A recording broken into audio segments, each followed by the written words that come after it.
I'm spending all of my dough. I'm spending all of my cash. All this money that I ever had, I put that shit on my tab. 12 o'clock and I'm fucked up. Oh damn, I'm smashed. I got fine women and fine drinks, and I'm trying to make the shit last. It's Friday. Et wesh l'ami, c'est Zico. Aujourd'hui on se retrouve pour une nouvelle vidéo sur la Majestic Clan les potos.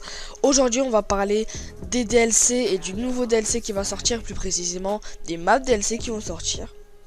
Donc aujourd'hui je vais vous dire mon avis sur le fait que certaines maps DLC ont été des maps faites pour la performance et d'autres non.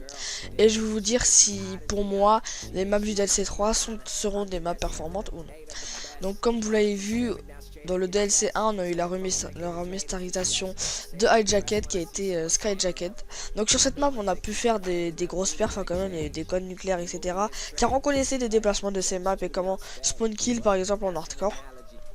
Au niveau des autres maps comme Splash, il n'y a pas eu vraiment beaucoup de performance. C'est pour ça que voilà, ils essaient toujours de faire une remasterisation pour que au moins si leur nouvelle map ne plaise pas, au moins il y a une map qui plaira, car c'est une remasterisation des maps précédentes qui ont plu dans les Call of Duty précédents.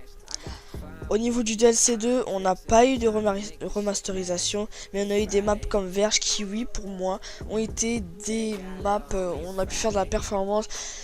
Enfin, on a beaucoup parlé de cette map Verge à cause de son spawn. Donc on a eu des perfs en solo et tout dessus, des nucléaires express. Mais voilà, il n'y a pas eu beaucoup de performance comme il y a eu de la performance sur Combine par exemple. Car on tombe moins souvent dessus certes, mais voilà. Je pense qu'on a beaucoup parlé sur cette map, mais on n'a pas beaucoup agi. Et donc au niveau du DLC 3, on va avoir la remasterisation de Red, pardon. Donc pour moi ça c'est vraiment une très bonne chose, car c'est pareil que Skyjacket. On connaît déjà les déplacements et ce qu'il y a à faire. On connaît aussi les spawns. Enfin après c'est les spawns de BO3, mais voilà, vous m'avez compris. On sait ce qu'il y a à faire sur cette map. Et voilà, on a pris l'habitude pendant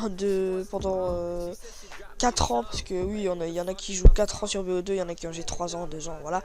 On a pris l'habitude pendant plus d'1 an de jeu sur Red. Donc voilà, je pense que on sait très bien des déplacements qu'il faudra adopter. Je pense qu'il y aura de la perf dessus et de la grosse perf. De toute façon, on sera obligé de faire la perf dessus, car il y a presque plus de perf à faire sur les maps normales et sur Call of Duty Black Ops 3 en général. Donc voilà, cette vidéo touche à sa fin, j'espère qu'elle vous aura plu.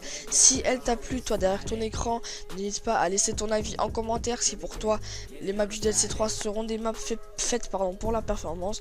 Si cette vidéo t'a plu aussi, tu peux penser à liker et à partager, car ça contribue à l'amélioration et au grandissement de notre chaîne.